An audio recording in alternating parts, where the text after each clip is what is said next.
Okay, perfect. I feel I like bad that where you have the unlimited deal that you have to do the link and record. So, it's okay. Yeah, no worries at all. It'll okay, well, probably pop on I can, a cloud so I can send like a link to the video when we're done. okay, perfect. Um, I can start. My name's Delaney. Do check. I don't really have a nickname. I mean, people call me D, but I'm not going to expect that out of you guys at all. My pronouns are she, her, and yeah, I'm kind of just taking classes this summer to lighten my load up for next year a little bit. Awesome. My name is Gloria. I actually go by G. I prefer G. I use they, them pronouns, and I'm only taking one class this term, and that is for the organizational leadership program. And yeah, I probably would have taken another class, but there isn't really much to choose from during summer term. So this is it. I'm Chris Davis. I'm he, him pronouns. Um, the only classes I'm taking this term are this one and organizational behavior. Hmm. So, uh, Yeah, 613. yes, Are you taking it with Michelle? no, it's really embarrassing that I don't know his name. It's Sean something. We've actually never, all his stuff is recorded, so I actually haven't talked to him like in person. Hmm. Um, but it's pretty good. I like it so far. The big component of why I picked it is I just have more. I think I'm earlier on in the OL program, so I had more options of things I haven't done yet. So I just kind Yeah. of decided to go for it there. But this is my third term in the course.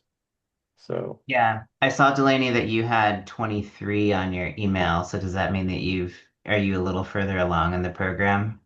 Yeah, I mean, I already I got my bachelor's degree in psychology and I'm going back for my master's in criminal justice actually. Okay, cool. Yeah. So this is like the end of my first year. It's only a 2-year program. So I'm Mhm.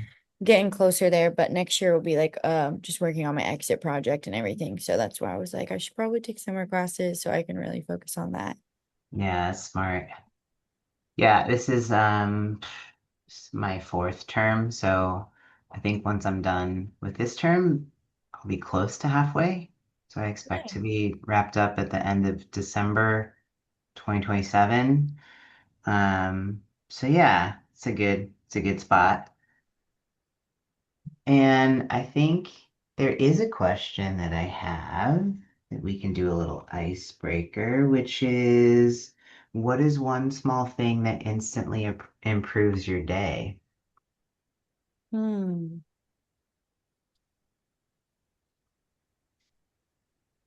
um,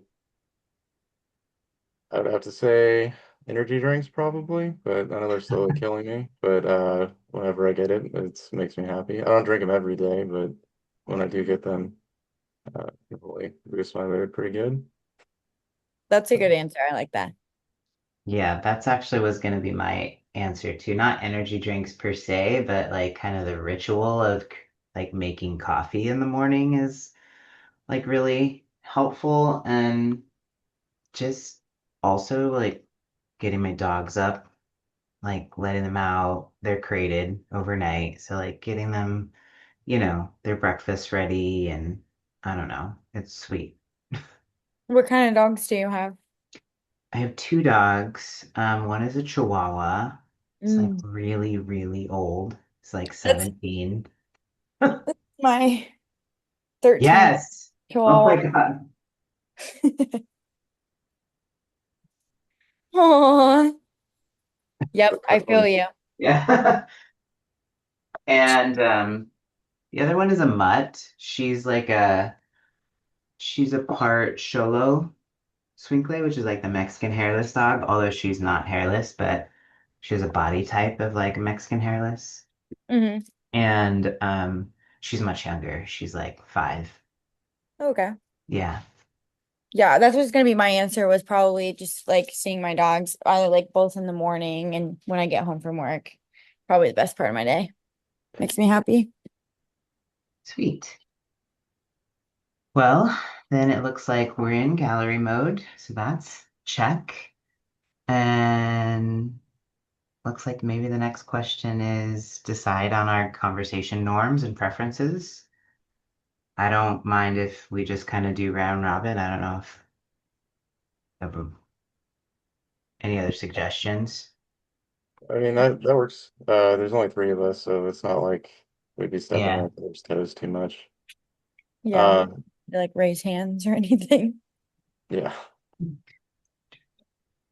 I do think something that works pretty well for this is that like for the next one, if somebody wants to take the lead on reading the questions, it makes it a little bit easier. Okay. Um, which I wouldn't mind volunteering for to do it next time. Okay. There is a reference here to tracking time. How long are these videos supposed to be? She did say I think it uh might be in the other 50 to um 80 minutes maximum. 50 to 80 minutes. Oh, that's quite a bit of time.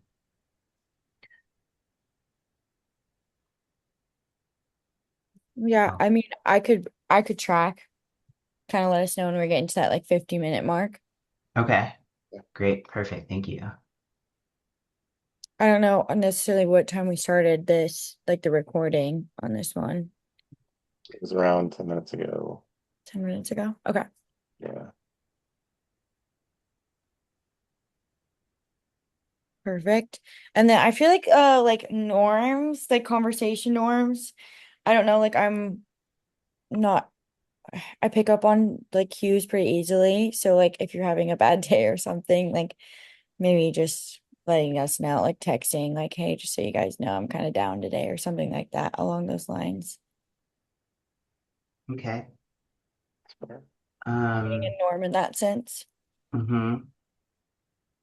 Yeah, I mean, it also looks like she's just kind of suggesting like us do some scheduling um in advance. So I don't have everything up right now because I'm looking at like the Roundtable module, but we can look at all the other roundtables and maybe schedule those out. Okay. If that would be like that would be helpful for me. Yeah. Yeah. Um, And I know, like I said, I can't really do anything other time this week, but it's not typically like that for me. I just have a pretty busy weekend okay. this week, Yeah. particularly. Okay. Great. Yeah, we can just do that and um I don't know if people have a preference if we need any other times or we can just, you know, have a longer period to record, meaning like we just need to meet once a week or once whenever the assignment is due. Yeah. True. The Okay. next one is on July 28th. So 28th. Okay. we have some time to Great. start that one. Yeah. Um, I think maybe some norms that I was thinking of when I looked at that was maybe just like a norm of not talking over each other. Um, Something that she notes here, but just like being respectful of airtime. I tend to be a talker, so I will kind of defer to other folks too, um, to take up some space. Um, what else? Just general respect. Yeah. Yeah. I I totally get that. Like, yeah, I definitely talk way more than I probably should. So maybe making it a norm too, being like, all right, like I want to get my voice in, my voice heard. Mhm. I'm a little bit Um, the opposite, so Yeah. We'll just have yeah, to be yeah, hyping up Chris. yeah. yeah. Sweet. Preferences, I would prefer like us be able to all three meet together. Like I know she said like if someone can't make it and da da da da, like I think we make it like uh an obligation to make sure like all three of us are going to be able, especially where it is only just three of us. Yeah, for sure. Yeah, so I think that is two. I'm just looking at how many round tables there are. I think we can make that happen, Delaney. It doesn't seem like there's any big issue. I do have some time um, that I'm going to be away that I'll make sure that I bring up as soon as I can. So maybe we can plan to, yeah, we can make sure to plan. The challenge is like, yeah, some of this material isn't open, so it's not like we could kind of True, and I just know go like over stuff it happens too. Like we too might have far in like a meeting advance. scheduled and something can happen out of nowhere and just might Yeah. reschedule or something. Okay. Mm, all right. You guys feel good about that one? I think Yeah, so. definitely. Okay. All Did someone right. do their YouTube video first? Uh, I can. So I watched the Four Horsemen of the Apocalypse by the Gottman Institute. Um, so it discussed like the four concepts of negative behaviors, which is criticism, contempt, defensiveness, and stonewalling. I think what it resonated to me was kind of how like the three of them kind of just start building up the feed into the third one, Mhm. and the criticism and contempt things could kind of like creep up into regular relationships, like not just romantic, but just also platonic interpersonal relationships that you have with coworkers. Defensiveness also kind of resonated with me because sometimes I try to be like justify my actions too much, and then I realize that like now I need to just assume part of the blame in order to get over it. But that's the parts I took from it. Yeah, I would agree. I think those were good takeaways too.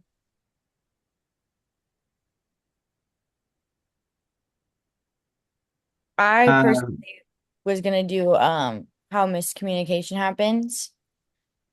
I really like I kind of wrote about like that I liked that video because it had like sports in it. Like it used good examples, which I feel like all those like little YouTube videos with the drawings and stuff are really good about.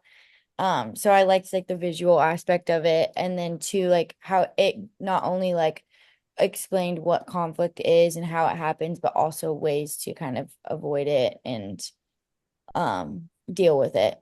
So yeah, I thought that was a fun video. awesome. I think then it's funny, Chris, I was gonna talk about the Four Horsemen, but I will talk about the Friends video. When I watched that, one, it was like a throwback to Friends. I feel like I haven't watched Friends. I never really watched Friends, to be honest with you, but just for it being around, I watched it a lot. But I appreciated how the two therapists kind of broke everything down in terms of the conflict that was happening between Rachel and Ross.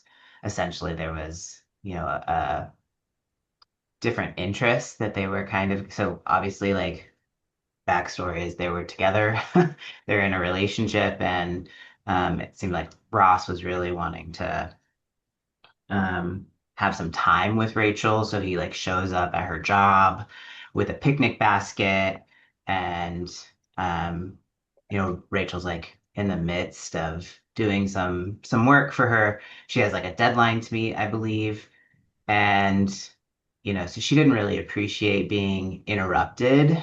And he was really like trying to create some space for connection. And so there was like some interruption happening there with Ross. I really think that both of them were just they had different needs and they weren't communicating those needs. Ross was really communicating to Rachel in an ineffective way, that he wanted to be connected. He was seeking to be connected on their anniversary and really was focused on what he was wanting. And I think from the video, and the therapist really did a good job about breaking this down. But Rachel, I think, was probably feeling disrespected. This was like kind of the first time. And honestly, it wasn't until that they mentioned this in the video, but I forgot that Rachel started as like a barista in the show. Like she didn't really have kind of a career, and so this was like her taking a step up.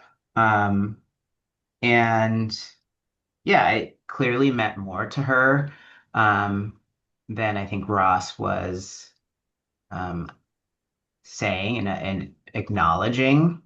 So there was this clear um, discrepancy about what they wanted. And yeah, I think there was there was some spiraling happening too. And there was clearly like a history between them. Because there was, I didn't realize this either, but in the clip, they were like, they've been friends since they were 15. I don't know, ever know if I knew that while I periodically watch the show. Um, but yeah, I think that that was a perceived interference with their relationship, some just like miscommunication, unspoken needs. What else was there? Um, Express struggles. That was one that I feel like they were trying to get to in part of one of the clips where they were like communicating. There was some repair that they were also trying to do. Um, and I think this kind of goes into one of Gottman's Four Horsemen like anecdotes was I think Ross was kind of trying to apologize for like an affair that he had. And he starts to apologize, and then he kind of starts to then focus on himself. And so for Gottman, I think it was like, what was it? The defensiveness, so the anecdote to defensiveness was just to accept some responsibility. So clearly he was trying to do that and then kind of did some backpedaling. Um, I think yeah, that's like a lot. But I I'm think, sure yeah, there's even things I like just missed. everything with Ross and Rachel is a lot too. Like they Yeah. definitely dealt with a lot in that show over the. Yeah, and I don't know. I was like, they had a kid? Like, where was I? Mhm. I didn't realize that either. So clearly I just watched it like randomly. But yeah, no, I really just appreciated the way that that video was too, like that they had a bunch of different clips like from different parts of the show that they kind of broke down to bring together. And I looked at their YouTube page a little bit, and it looks like they do that with a bunch of different just um, yeah, shows and movies and things like that. So that was cool. Yeah, I would totally agree. Yeah. I liked how they kind of I've seen a lot of videos where people analyze Ross and like break him down and like is that he's like the big major antagonist of the show, but it was good to see like some things that Rachel was also perpetrating poorly in their relationship. Specifically like towards the end when they had the kid, and he was dating again, and she was like offended that he would dare to date and not tell her and like that whole aspect. Like I just Mm, it was kind of interesting how the dynamics kind of switched because in the beginning, like that first argument we were talking about, it shows that he's not paying attention to his signals. He only cares about what he needs. He belittles her new job. Um, but then the later, it's kind of like they switched, and she was more focused on her as opposed to his development, with also not giving him clarity of what she wanted in a relationship. I just thought it was interesting. Hmm. yeah, I mean it really spoke to they touched on this a little bit too, but it spoke to just like the history and the trust that they have and like clearly like this vulnerability that she was experiencing when her dad was in the hospital. I think it was her dad. Um, but yeah, there's a safe space there and also like a danger when you're not like clearly expressing like what your boundaries are and what your intentions are. And I can see it was it was nice, you're right, to see kind of Ross take a different step. Like again, I don't know that I was tracking all the things, but in that specific series of clips that they showed, I was like, oh, that's some maturity on his part. And also like stating his own boundary, protecting his own um needs, and also respecting her too in a way where like identifying, is this what you really want? Do you really want to kind of be intimate? Because it doesn't seem like you do when we're like not in this acute, intense, dramatic situation. So that felt like caring, I think that's like you a know? good point, like of like Rachel's true intentions. You never really knew. Yeah. So being able to like call her out, not like blaming Ross's behavior on her, but Yeah. in the sense Yeah, of that like, she like had a hand in some of it. yeah, for Yeah. sure. Mm. Okay. Are you ready to go to the next question? Yeah. All right. How did you guys feel taking your object pictures? Was it hard for you guys to come up with ideas? I Plenty think of we things around skipped the a question. house, but I was like, that, what are these things and what are like how they represent me? I did have a little bit of a hard time, I'm not gonna lie. Same. Yeah. But it was fun. I liked I can't recall your objects, Chris. What were your objects?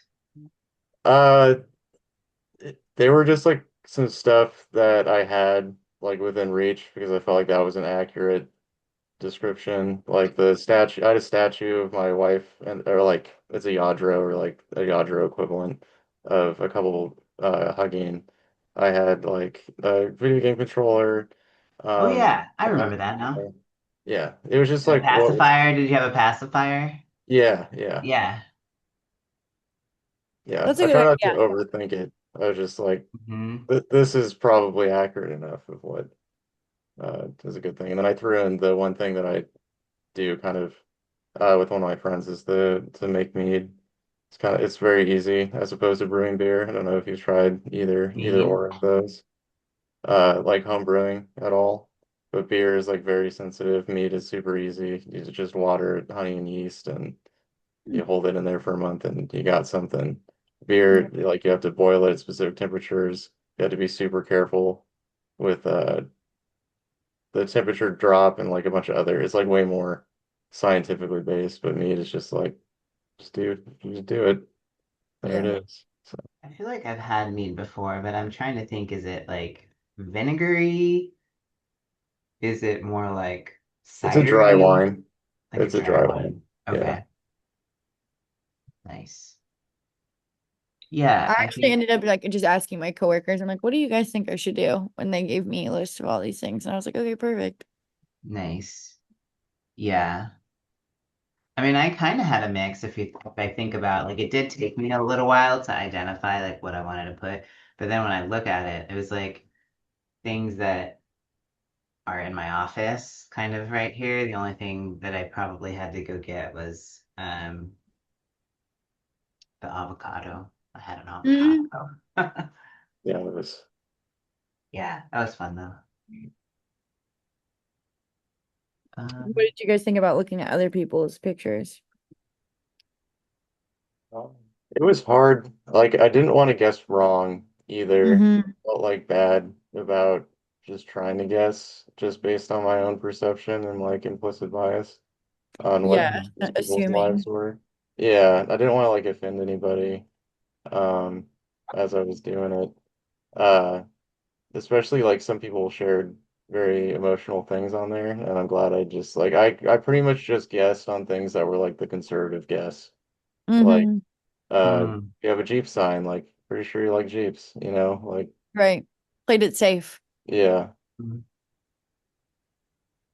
I interesting. feel like I almost had the opposite approach where I was like reading so into it. I'm like, okay, I truly think this is what this is. This is like, if I was wrong, I was wrong. But I think that was the whole like point, of the project, just like to show like your assumptions on people. Yeah. Yeah, like what really stands out. Right. I think it was so hard too, where you couldn't put like animals or humans or anything, because like I feel like that would have added a big factor too. Yeah, I wonder why. I mean, what Probably just be a bunch of pictures of dogs dogs, and yeah, cats. animals and cats. Yeah. Yeah. I mean, I see nothing wrong with that. Yeah, right. Uh, yeah, But I mean, I shared like people I think thought this was like an actual picture of somebody guessed it right. Someone was like, it looks like this barbershop is from a magazine, which is accurate, but it definitely kind of depicts like an old school barbershop, which is kind of what my dad had. And it was my grandpa's before that. So while it wasn't an actual picture, it's definitely kind of just, yeah, speaks to some of my history and is a really fun experience growing up in a barbershop. It's lots of learning that you do. right. Just, I feel like just watching my dad kind of interact with all different types of people was like a really cool experience to just see him how he like met people at different like wherever they were at. He just always kind of met them where they were at and just laughed a lot. So it was a pretty positive experience, which I appreciated being able to share. Yeah. That was a good one to include Hmm. because I think it would throw people off too. Oh, right. Yeah. I think the octopus threw people off, Hmm. which is funny. I just feel like I've been learning a little bit about octopus, and they're really interesting creatures. They're Yeah. really smart.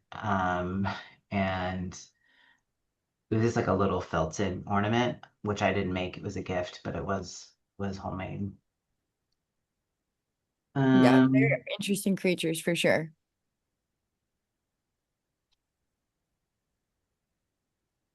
all right.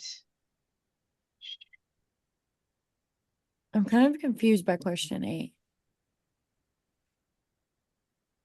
What was the difference between a reply to the picture of a Oh, I see. I person? guess we kind of talked about that. Yeah, we did. Um, I think yeah, like Chris, maybe like kind almost of. Oh, go ahead. like just seeing the objects, you can only assume so much. Like seeing a person, I feel like not that you could assume more, but people like could get a better grasp of like maybe who somebody is by like what they're wearing, like the picture they even choose to post of themselves, those kinds Hmm. of things. Hmm. I think the objects might actually tell you more about somebody though, because like that picture that you choose to show just shows like one specific action. Hmm. And unless you're wearing something that's like very special, I think, like nobody's going to be able to pick up on how rounded you are as a person, as Yeah, opposed to seeing different aspects of your hobbies or like your background. right. That's why I think it would definitely depend on like the picture you posted, like Yeah. of yourself, especially. Yeah, I mean, how often do we judge a book by its cover, right? Like, I mean, something could be trendy or not trendy, or maybe have like an obvious like message on it. Um, yeah, or you might just be in your pajamas. I don't Right. know. Um, yeah, Yeah, I think responding to like a picture of a person would be a lot different than the object for sure, though. Less yeah. less conversation, probably. Yeah, Shall we move on to the next question? Yeah. sure. All right. What book are you reading for the class, and have you started it? I have Good Inside. Oh, nice. I have it. It has arrived. I have not really started it though. Yeah. Hoping to start it soon within the next week and kind of dive more into it. I picked it just because I think that it'll help me um, kind of build better boundaries in the workplace, but also any type of parenting book right now for me is high Like on a the priority. plus. So yeah, Yeah, you're like, okay, cool. I'll do that. Um, that kiddo is really cute, by the way. thank you, thank you. Yeah. Is that your first kid or you have It's my first kid. Yeah, yeah, yeah. nice. Um, I am picking rule maker, rule breaker. It's just really applicable to my work. I'm an HR director, so I think just having some insight in terms of like how um, you know, how people really follow rules, don't follow rules, like how they need to understand about why we do something, why we don't do something. Um, I just started it, so I'm just past the introduction. And I'm reading it on a Kobo, which I normally don't read ebooks. I prefer like a physical book. Um, but I rented it from the library and it was available, so I thought like maybe I'll get it done in 21 days. And then I won't have to buy it. But that's unlikely to happen, so I probably will have to buy it anyways. Hmm. Yeah. I chose the Atlas of the Heart. I think it's Mm, like mapping meaningful connections and learning language. But I don't the description for that one like really just stood out to me, and so I was like, let's do it. I've read the introduction in chapter one and I really, really like it. So I'm really excited. It, I told you guys I got my bachelor's in psychology, right? I think you mentioned that, yeah. Yes. So it's kind of like a lot of what I learned in that and like being able to just like apply it in real life though. And like kind of individualize it as well. Like take away what you can from it. Yeah. Have you read Brene Brown's other work? Mm-mm. Yeah. It's pretty good. I feel like Yeah, I like um her writing style too. mhm. I've read I think I've read every book up to that book, and I think she's now written that one. I think there's like three other ones that she hasn't, that she's written since then or co-written and I haven't read, but the majority of her work I've read, and I really like it. I feel like it's really relatable. I love all the, you know, just the stories and anecdotes that she has in there. So, I'm pretty sure she's a therapist. yep. So she She's a definitely, researcher. She's a researcher. yeah, she definitely has like a lot of different perspectives on things. And yeah, she's highly intelligent. Um, all right. So then respond to the instructor's week two tiny desk lecture on intercultural communication and share one of the intercultural communication styles. Who wants Um, to start? I could talk about like individualism, collectivism. I just wrote down the definition. So individualism is emphasizing personal autonomy, individual goals, personal responsibility. So kind of more so like focusing on yourself, whereas collectivism is more focusing on the group, like group harmony, family systems, community responsibility. And I like this kind of just like really stood out to me because I feel like I remember learning about this like in some like not in college whatsoever, like more so like middle school. I want to say it was like in a history class or something. And I don't know, just it stood out to me because I kind of forget like people do have different belief systems in that way of like some people really are only out for themselves, whereas other people do better in a group and those kinds of things.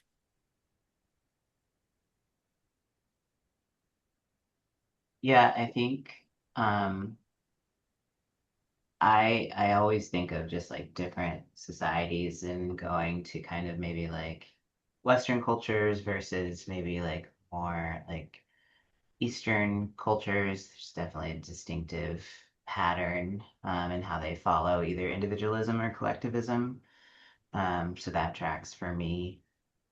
And then um, what stood out to me was just like high context versus low context, and in my work, um, I work for an organization that is a project-based organization, and so what that means is um, we have we have to like go out and win contracts, and then when we like secure the contract, i.e., like secure funding, we then have service delivery. So we've identified for whoever the client is a scope of work, and then our folks complete that scope of work. But it only like funding only exists for the length of that project.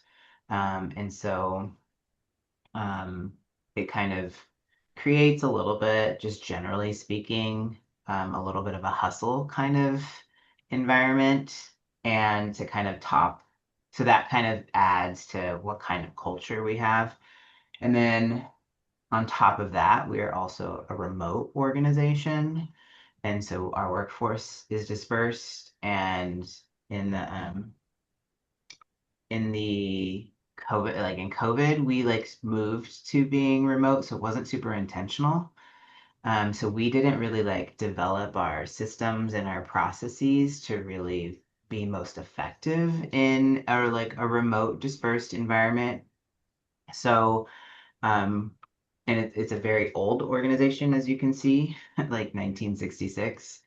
So prior to kind of this pivot, the work was really high context. It was like really relational, depended on like people like really like being in sync with their timing and just kind of really committing a lot to the relationship and leaning on that to understand the context in which like messages and communication happens. And now that is still something that we kind of rely on. However, in a remote organization, you are needing like low context. So it's easier for people to understand what is expected of them, kind of like Canvas, like all the instructions for all the things that we need to do are in Canvas, right? For like a professor puts all those things in there. So like having your employee handbook, um, just having all your processes kind of written down so people who are working asynchronously and in different time zones can kind of come to the same material and be able to read it and know what to do and know what is expected of them. And that isn't something that we're really great at. So I feel like that just concept really stood out to me, and kind of that's how I um, just envision some of that, some of the differences there, and how I like we still kind of grasp onto some like high context, but really we probably would be more efficient if we leaned into more low context. So, I like that. That was a good example. Uh, to go off of what you said about the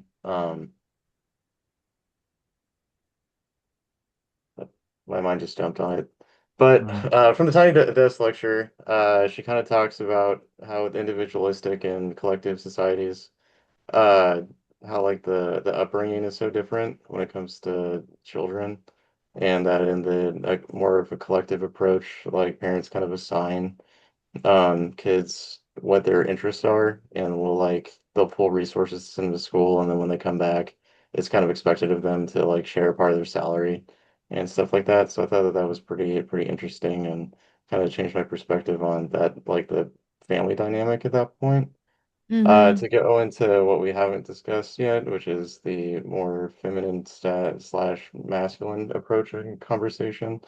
The lecture was pretty interesting on that too, that like uh people like switch in and out depending on kind of who they're talking to, and might subscribe um, to one more to the other, regardless of what their gender may be, like um, just based on the surrounding, and that sometimes like how secrets are shared and stuff like that are it's not necessarily just like you being able to sit down and talk like on a cup of coffee or like with a beer or something. Like sometimes like trust is earned in those types of dialogues through doing actions and like completing tasks in order to kind of build a rapport before you need to dump it out. So I think that that's pretty interesting on how that works, but especially like just how fluid it is depending on who the person is you're talking to and um, what you individually subscribe to is more like if you're more direct in the more masculine sense or not. I just thought it was pretty interesting uh, the discussion. So Yeah, that makes me think of like customer service voice, how people talk about that. yeah. Yeah, that's funny. I saw this clip probably like a year ago of Paris Hilton was she was like in a Senate hearing or something, and she was using her like Paris Hilton voice. And then she switched character. It's like she switched into her real voice, which was like a glimpse into her real voice, which was clearly like the pacing of her words, the choice of like the words that she was using. She just immediately sounded smarter, right? Mm. And it I was like, "Oh yeah. I think I don't know. I think I forgot or I didn't really put together that like it was an act Yeah. and that you're just like breaking into character. It just was interesting. Or like the lecture said, like conforming to whoever it is that you're around. Mm-hmm. Yeah.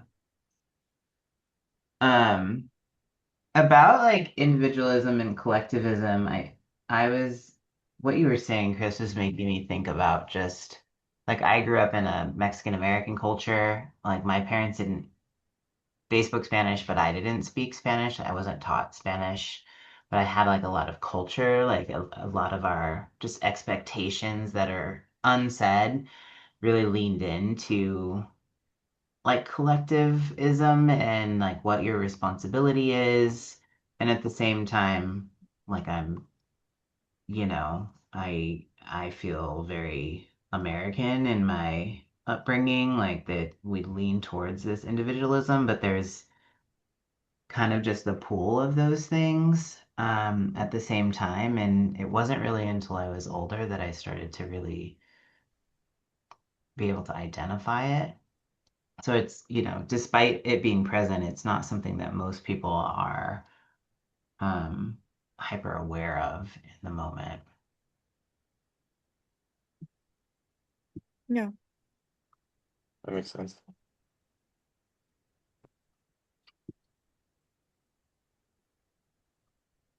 Do you hold on a sec? Sorry.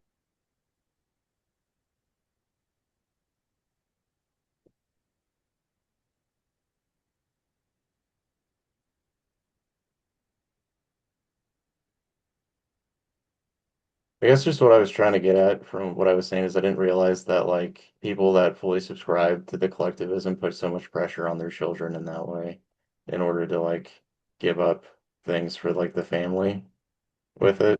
And that was just kind of surprising to me for the first time really looking into it. Yeah, I mean, it's the idea is that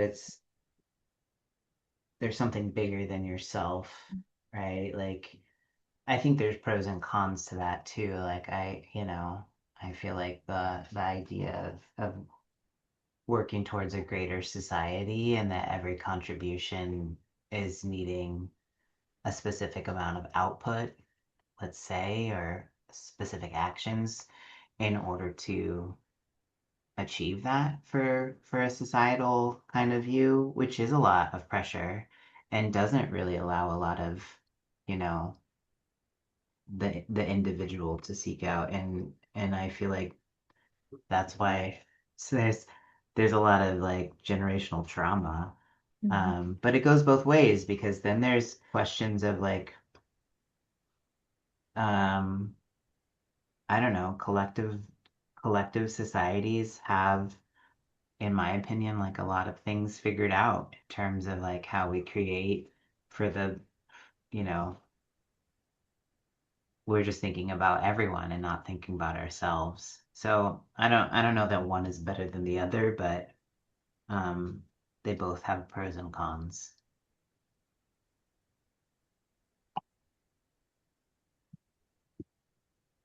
Did you guys, we are reaching the 50-minute mark, just Okay.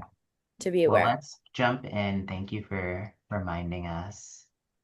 Should we get into the Godfather clip Yeah. You then? guys ever seen I that Yeah. movie? I, it's been a I don't think minute. I've ever seen it cohesively. I think I've seen it in completion from watching clips, but Yeah, like little edits. yeah, I don't think I've ever sat down. I think it's really long as well. I I've think never, so too. I probably have, but I don't It is like remember. one of those movies though that everyone's like, yeah, it's, you like have to watch I it. just feel it's yeah. quoted all the time. Like, Yeah. it's quoted a lot. So, um, I probably will watch it though now that I've seen that clip. So I will subject my wife to it and say, let's watch this. Um, Did you guys want to divide the questions? Like we could do every other just sure. off. Yeah. Okay. I mean, I can start. Um, I think that this could be like a totally hot take, but the Godfather scarce resource like almost seemed like respect. Like he was lacking the respect of like because he kind of seemed like it was more for like I do these things for our friendship, not because like you ask them of me, whereas like you're sitting here asking this of me instead of kind of just expecting it. Like, why did you even call the police? Da, da, da, da. Why are you saying you would Mm-hmm. pay me? Like I'm your friend, kind of thing. Mm-hmm. Yeah, I agree. I agree. And it was to do like if he gives a favor, he's expecting favors in return. It's like that transactional currency there, as well Yeah, as the respect, I think. respect. I think that would be a good one too. Like, yeah, friendship, respect might have been a scarce resource there for him.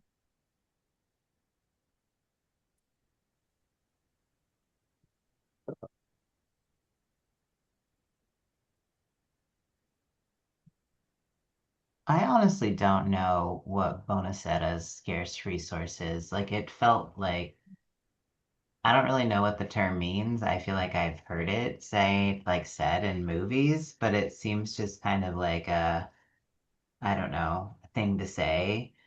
So I don't know if either of you have a idea around its scarce resource. It did seem like a place where things changed in the dialogue, but I think his is like honor, because of what he's seeking after is like his daughter got abused, and now he wants the abusers to feel pain, and it was like a disrespect to him and his family. oh, is it the guy's name?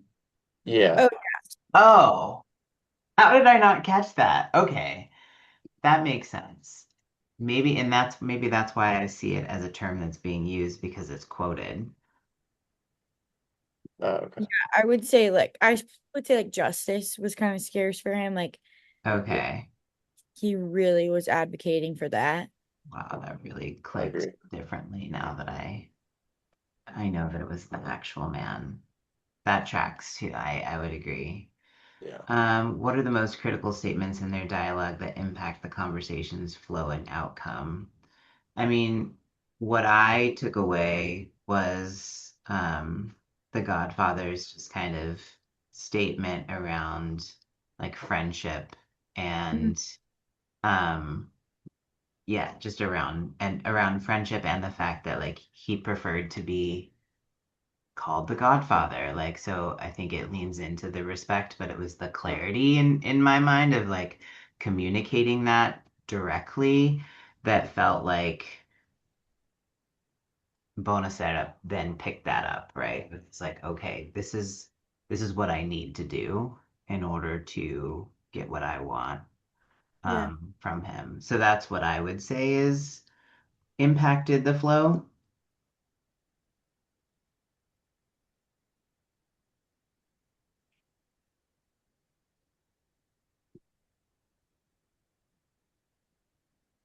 Did you want to do the next question, Chris? Sure, I could do that. Um, Analyze your distinct communication styles, connect them relevant vocabulary and concepts and perception biases, worldview, and power. Um, So I think some of the perception bias that was happening was Bonacera just assumed that the Godfather is just like this like muscle man that Hmm. will do things like outside the law, and that he's just a criminal essentially, and he was coming in to do a criminal's job, which is why I think that the Godfather is also so offended by his actions, is that he sees him just kind of as a thug to do biddings instead of like a more complex character that is trying to take care of his own in his own way, like around the law, um, which affects like because Bonacera, the Godfather mentioned it multiple times that he's just like a businessman, and he listens to the police and was protected by the police, and it was like way more institutionalized as opposed to the Godfather, who's someone that's like kind of counterculture and outside of society. Um, so I think that that was a clash there, and like how their worldviews are different. I kind of explained that in what I just said, but the power dynamic is like Benacerra was failed in his opinion by the judicial system by the getting the immediate communal sentence of the people who perpetrated the crime. So now he has to subscribe to the Godfather, who has all the power because he's well connected and has people that will essentially do whatever he says. Hmm. Um, so now he has to come and beg him, essentially, is what he was is doing, even though they don't have that relationship. So Bonacera has no real power, while the Godfather has he's in a position of high contrasted power. Yeah, I I would agree. say. I would even say for the worldview, like there's examples here of individualism and collectivism. I mean, clearly, the guy starts off by quoting, how he's really sees himself as American, has tried to really live up to American values, and I think that is that individualism. Um and yet, the Godfather holds more of a collectivism. Like this is where I think he sees himself anyways as upholding collectivism, where he's thinking about the greater and is kind of sees himself as a um someone responsible for that. But like, there's that element. That could be a little bit of a stretch, but I see the individualism definitely showing up there. Also collectivism, where the Godfather's like, I would have done this for like any of my friends, that kind of Yeah, looking out for the Hmm. group rather than just being Hmm. like, I'm the Godfather, I can do whatever I want. Yeah, I mean, clearly too, he's definitely offended by the offer of money and feels it was disrespectful. Um, and I think you touched on this earlier, Chris, but like he's like, I'm not a cheap thug. Like you, money is clearly not um the thing that he is after. He's after power. He's after, you know, maybe even some dominance. And yeah, he doesn't see money as having any value in achieving those things. yeah, Fear, right? He's like trying to invoke fear both to him, and then he's also kind of sharing that, you know, if Bonacero were to do that, then he would be feared, right? So by others. I don't know. Anybody else have a take on why he was offended? yeah. I think that that was pretty much it. He mistook him as just being a one-dimensional criminal. So I think that that's what it was, instead of him being a family man or caring about his community, specifically the Italian immigrants that were in the area and stuff like that. So Yeah. Yeah. Where are we at on time, Delaney? We got about 20 minutes left. Okay. I have is it okay if we move on? I think we Okay. have two more questions. Yep. So I think one is about the the children's book assignment. Or no, I think we still have two within on the Oh, we do. Godfather. Oh, yeah, okay. Um, I kind of just think they seem to have, I think we kind of just talked about it in the sense of like just their ideas of how that conversation probably should have gone. Or even like the fact that he was mad that he even called the cops. Like, why was that your first instinct? Why weren't you thinking of me? I think basically what we just talked about seems to Yeah. be the communication error. Hmm. Are we talking? This is in response to the intercultural communication encounter. Is that Yeah. okay? Yeah, that tracks. That I can see that. And we did kind of discuss the offended by the offer of money Yeah, organically. I'm sorry. I missed the given, and that's what I went directly to the bonus Oh, okay. question. Well, So no problem. I thought we were answering the bonus question, and I totally bypassed the one before it. So I think that does cover us. Yeah, I think we're good. Um, I went to the library today and I actually asked a librarian for help. And they picked these two books for me. One is called Yassi and Mina's Pomegranate Tree. It's really cute looking. You can't really see it, sorry. But they're best friends, but as the effects of the Iran-Iraq war get closer and closer to their home in Tehran, the girls face a major change ahead. So that's one book. And then this other one is called When We Had to Leave Home. So it is about a family and how they are determined to find hope in a new country. So I think there was a theme there with the librarian, Mhm. um, but they both look cute. Yeah, that So is. and I haven't started them yet, so we'll see if I stick with them. But yeah, what about you all? Do Um, you want to go? yeah, sure. I did Toy Story 4, which is like where Forky goes missing and they have to all kind of work together to find Forky. And then I also did one, I can't remember the name of it, but it's about this little dinosaur that's learning how to play soccer and having to go through like practices and like all the anxieties of learning new things, one, and then having to work with other people. Nice. Yeah.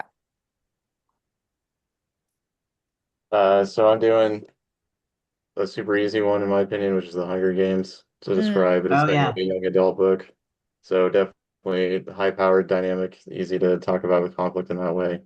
And then Yeah, I there's found a ton one in there. that someone bought for my kid called Giraffes Can't Dance.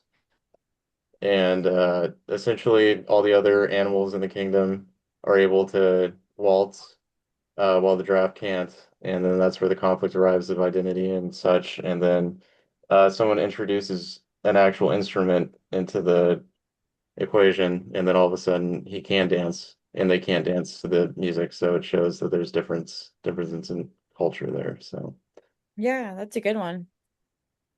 Awesome. Cool. How long did your assignment take you, Delaney? Oh, I'm doing it right after this. Is it not due? Okay. I'm pretty sure it's due today. It's yeah, it's due due at today. 9. Yeah. Yeah, So, Yeah, so I'll um, just go do that. yeah, cool. in the same boat. What All shall right. our team name be?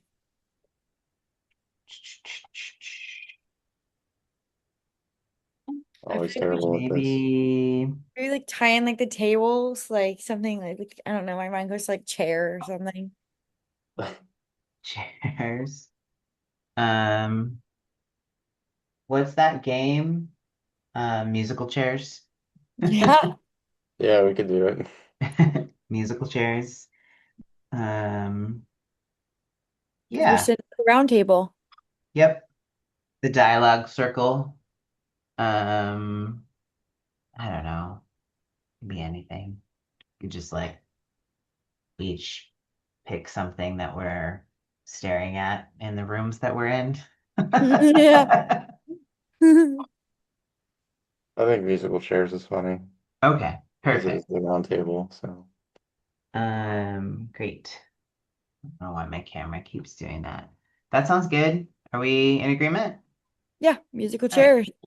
All right. So the next meeting you said, Chris, was on, or the next assignment rather. Yes, 28th. On Also this looking at it. 28th. Let me look at my calendar.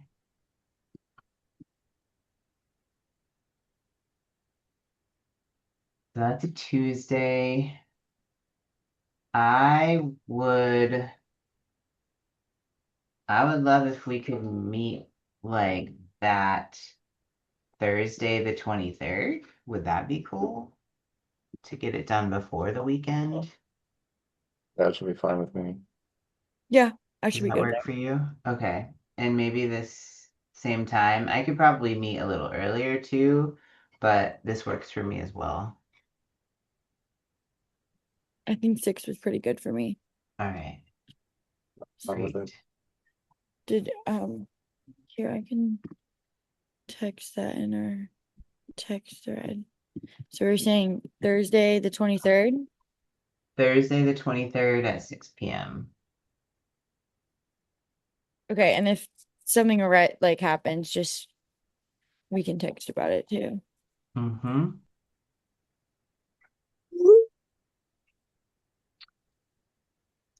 All right. So then who's going to bring the exit ticket for the next meeting? I can do it. Okay. Or I guess it says who will bring the icebreaker I can question. do either one. Okay. Okay. So for this exit ticket, what are you looking forward to this season, or what is your favorite Oh, food? sorry. Oh, it's okay. Um, for the current season. I mean, my favorite food for all seasons is tacos, and Real. so there's no season that's not seasonal. I mean, and ice cream, like those are, I literally have ice cream every week. Probably a bad thing, but I think I'm looking forward to like I have some trips planned and I just started a new job, so I'm kind of just that's the season I'm in right now. Looking forward to just all the new stuff I'll get to experience. congratulations. Thank you. Yeah, Yeah, I'm just looking forward to kind of enjoying the summer. For food, the state fair is about to be here, and just really Ooh. big on that. Just especially the like corn dog. elephant ear type thing. Oh, corn Yeah, dogs. yeah, Yeah, elephant ears too, but corn dogs is every stand does their like batter a little different, and I just nice. love them. Um, Awesome. before we close here for the icebreaker and exit, it has to be two different people. I'm down with doing the intro if you want to do the exit, and Perfect. then that's pretty Great. much it. I think we did skip question 6. Just Oh, if we want to hit on that real quick before we depart here. wow, It's good catch, Chris. it's Yes, thank connect you. and reflect on your perspective on conflict as you entered the class. So my experience with it uh, was definitely adversarial before coming in the class. I didn't really view conflict as being a benefit of any kind, even when you did have to go to mitigation where there would be like a compromise. But I also classified conflict as like in different categories, like not necessarily like the scarce resource or interrupting, but just like as small arguments technically wouldn't be conflict in my opinion. Like conflict is like bigger issues that can't be solved. So I was incorrect, just judging by the course material. I mean, I think I came in with the perspective that conflict is neutral. I mean, in my line of work, I feel like there's a lot of people that go to many lengths to avoid conflict. And my experience, both in work and then in my personal life, has been that conflict has actually really strengthened the relationship. So I've seen that like firsthand experience a lot. And I am someone who is not avoidant. Like if there's a hard conversation to have, I feel really open to having it. I feel open to being wrong. I feel open to just making a safe space as much as I possibly can you know, within reason. I feel like I've worked harder to have some boundaries. So I think just generally speaking, I feel like conflict has been beneficial in lots of ways and kind of gets a bad rap. So I think this class has just been able to show me some more specific ways in which it's been able to do that and put names to things and theories to things. And um, so, yeah, I'm looking forward to that because it actually just really solidifies that. And yeah, that's how I would say. I grew up, my parents got divorced when I was like 9, and so I grew up around a lot of conflict. It was a messy divorce, and a lot still impacts me as an adult to this day, just the mess of it all. So I kind of always was not avoidant towards conflict. I just always thought like there has to be an easier way, it could be preventable, like people are almost asking for it. Mm, So coming into this class now and like learning like it's inevitable, it happens to everybody, no matter what, really. It's just a matter of like people seeing eye to eye and those kinds of things, and it's not always going to happen. So I think it's mm. kind of been reassuring that like conflict happens. It's part of life. Yeah. Yeah, I would say like in my household growing up, we fought a lot. We would like scream across a room from each other, which is not great, to be honest with you. But at the same time, like 30 minutes later, we'd be like, what do you want for dinner? So, Right. like it was like we were easy to escalate, but very easy to de-escalate too. Mm, So like it wasn't like I never felt like if something escalated, I didn't necessarily feel like it was the end of the world or like, yeah. I just felt like, oh, we'll come back to a normal place. Um, Not good or bad, just is. Mm, So, yeah, great. Honestly, Chris, thanks for catching that. Um, yeah. and we'll wrap up here. It'll probably take Zoom a little while to kind of get the link up. I don't know. I have to read through. Are we supposed to what it'll say here? Team submissions. I don't think so. I think it's one person. Okay, then I see the directions here at the end.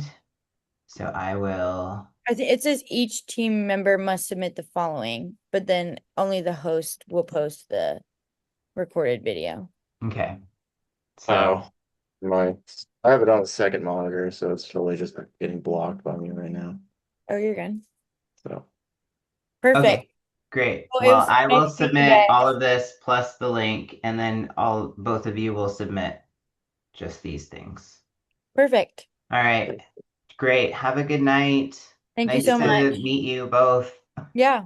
Okay, see you soon. See ya. See ya.